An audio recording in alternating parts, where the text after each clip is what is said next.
মুসা আলাইহিস সালাম ওয়াজ করতেছিলেন উম্মতের মাঝখানে। এক উম্মত দাঁড়ায় বলে, ইয়া নবী আল্লাহ মান আ'লামু ফিল আরদ, হে নবী মুসা একটা প্রশ্ন। কি প্রশ্ন? আপনি বলেন তো বর্তমান পৃথিবীতে সবচেয়ে বড় জ্ঞানী কে?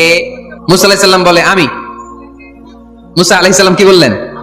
আসলে ভুল বলেন নাই, কারণ যাকে আল্লাহ কোন এলাকার জন্য নবী বানিয়ে পাঠান তাকে তো এলাকার সবচেয়ে বেশি জ্ঞান দিয়েই পাঠান, ঠিক কিনা? কিন্তু আল্লাহ চেয়েছেন মুসা আলাইহিস সালাম এইভাবে না বলে যদি এরকম বলতো আল্লাহু আ'লাম, আল্লাহ বেশি জ্ঞানী, তাহলে আল্লাহ বেশি খুশি হতেন। যখনই বললেন আমি, আল্লাহ ডেকে বললেন মুসা নো, তুমি সবচেয়ে বেশি বড় জ্ঞানী না।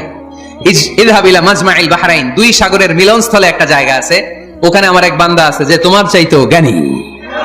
ইসমুহু খাদির, তার নাম খাদির, যারা আমরা বাংলায় বলি খিজির। খিজির আলাইহিস সালাম বলি না, আসলে ওনার নাম কি? খাদির।